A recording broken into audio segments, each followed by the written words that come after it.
Hi, I'm Jessica Brown from the Centre for Independent Studies, and I'm here with Brendan O'Neill, the editor of Spiked at Concilium. Welcome to Australia, Brendan. Thank you. You're here to talk about political correctness. Now, you said that political correctness allows this rehabilitation of old prejudices in new forms. What do you mean by that?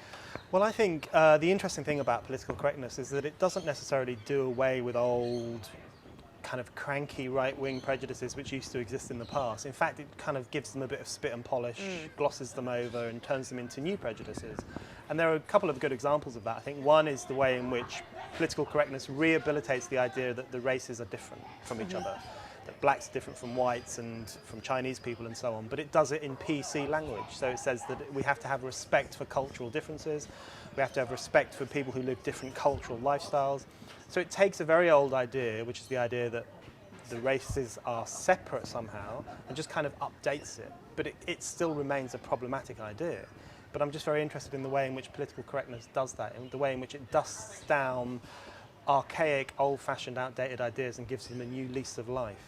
And what do you think the effect of this is on our political discourse and on our social discourse? I think the effect of political correctness is really stifling. It can have a really damaging impact because it encourages people to think in a certain way and to speak in a certain way and to avoid saying anything too controversial. It kind of makes everyone have an inner Stasi inside their head. You know, there's this great film, The Lives of Others, in which the Stasi lives inside the artist's attic and watches everything he does. These days we have a Stasi inside our own brains, effectively, which tells us, oh, we better not say that, we better not think that, it's a bit risque, you'll get slammed, you'll get slated, you'll get attacked. So it creates an aura of self-censorship and you curtail your own thoughts because you don't want to upset other people. That's really damaging because it means that people aren't being honest, they're not being open, they're not saying what they really think. So the real end result of political correctness is to create a culture of dishonesty, a culture of dishonest debate. And you said in your speech at Concilium that this culture of political correctness derives in a way from the demise of traditional morality. Can you take us through that very briefly? Yeah, I think too often there's a tendency to blame the rise of political correctness on just a few very loud, vocal activists. You know, we have a tendency to think that there's a group of kind of liberal lefties out there who are very determined to change the cultural landscape, very determined to control what we say and how we think, and that they have imposed this on us. I think that's too easy. I think it's too convenient. It's too much of a neat explanation for what is actually a very profound historic problem, which is that the old traditional forms of morality have collapsed. They've all undergone severe crises of legitimacy right through from the 60s to the 90s. You have, you know, with the culture wars, this kind of struggling of the old with the new. And it's really the demise of the old forms of morality which gives rise to this new form of morality, because society can't really exist in any real way without some moral code, without some just a general way of life and how to think and how to behave and how to interact with other people. Society needs that. So when the old ways fall apart, new ways come to the surface. And the problem with the ones that have come to the surface today is that they are very interventionist, they are very prescriptive, they tell us how we should think, how we should speak to people. You can see that most explicitly in speech codes in workplaces and universities. There are now actually codes which tell you how you should speak to other people, what language you should use, and what tone of voice you should use, even in some British and American universities.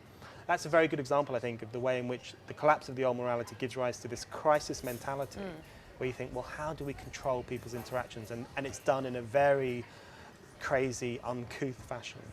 So what's the answer to that? Because we can't rebuild an old morality. We wouldn't want to go back to many of those things. What's the way forward? Yeah, I think that's absolutely right. I mean, I don't want to go back to the old morality. A lot of that was very problematic as well. You know, the whole idea that you get married, you settle down, you have 2.5 kids, you don't raise your head above the parapet, you go to church. I mean, a lot of that is not worth celebrating.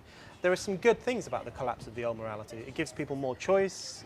Women don't have children until they're 36, or sometimes they don't have children at all. Gay people can get married in some parts of the world. It opens up the possibility of choice and of carving out your own lifestyle. So that's good. But it also gives rise to a sense when people don't really know how to interact with each other and don't really know what's right and wrong.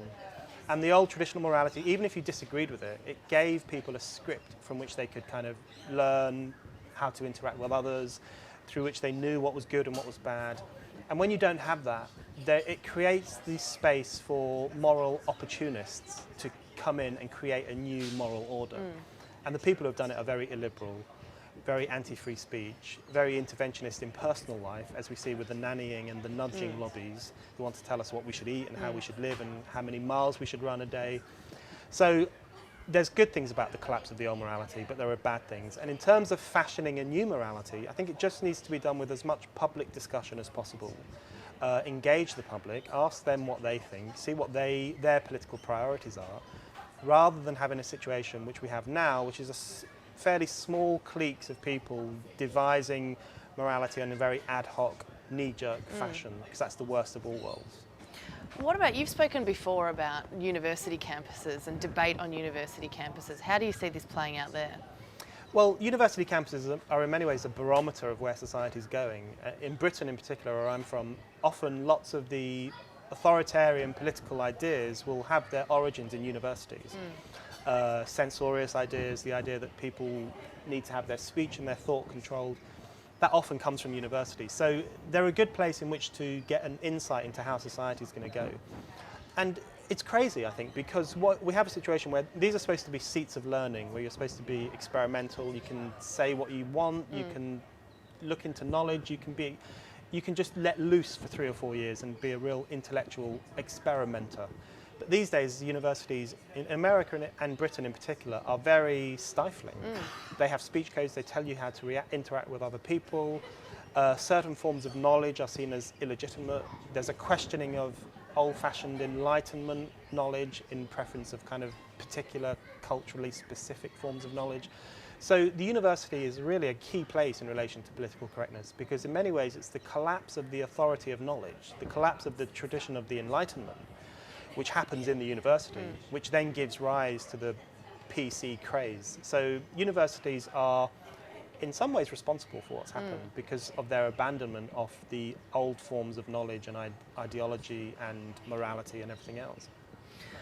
Well, just one final question, and I can't resist getting a parochial one in. You've had a little opportunity now to observe Australia. I mean, how do you see Australia fitting into this? Is it quite different to the UK or pretty similar? There are some similarities. I mean, I find the Aborigine question absolutely fascinating and terrifying in equal measure. The question of what you can say about it, what it represents, why people are so interested in it, I think that all springs from a form of political correctness and the idea that they have their own cultural lifestyles and we should celebrate them. That's really problematic because you end up celebrating poverty and destitution. So there are lots of similarities on many issues. But there is a difference as well, which is I think one of the speakers in my discussion here said that Australia doesn't seem to be as politically correct as Britain and America. And I think that's very true. And I wonder if it has something to do with the fact that everyone votes here because it's compulsory. I'm not a fan of compulsory voting because I think it turns a right into a duty.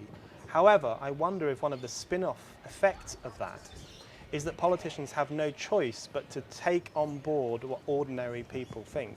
The masses, you know, the people who live in the backwaters, everyone, at some level their views have to be taken on board because everyone's vote has an impact. Whereas in Britain and America, politicians often secretly hope that the working classes don't vote. They often secretly hope that black people and Latinos don't vote because they don't want to have to bother with these lower orders and these lower sections of society. So they can brush them to one side and politics as a result becomes very elitist. In Australia, I think politics is less elitist, which is good. And I wonder if that's down to the fact that everyone, even though it's through a slightly bizarre mechanism, has a say in who runs the country. So I am more hopeful about the future of Australia than I am about the future of Britain and America, because yes, there is political correctness here, but there is also a healthy culture of scepticism. Excellent. Well, thank you so much for joining us at Concilium. Thank you. Thanks, Brendan.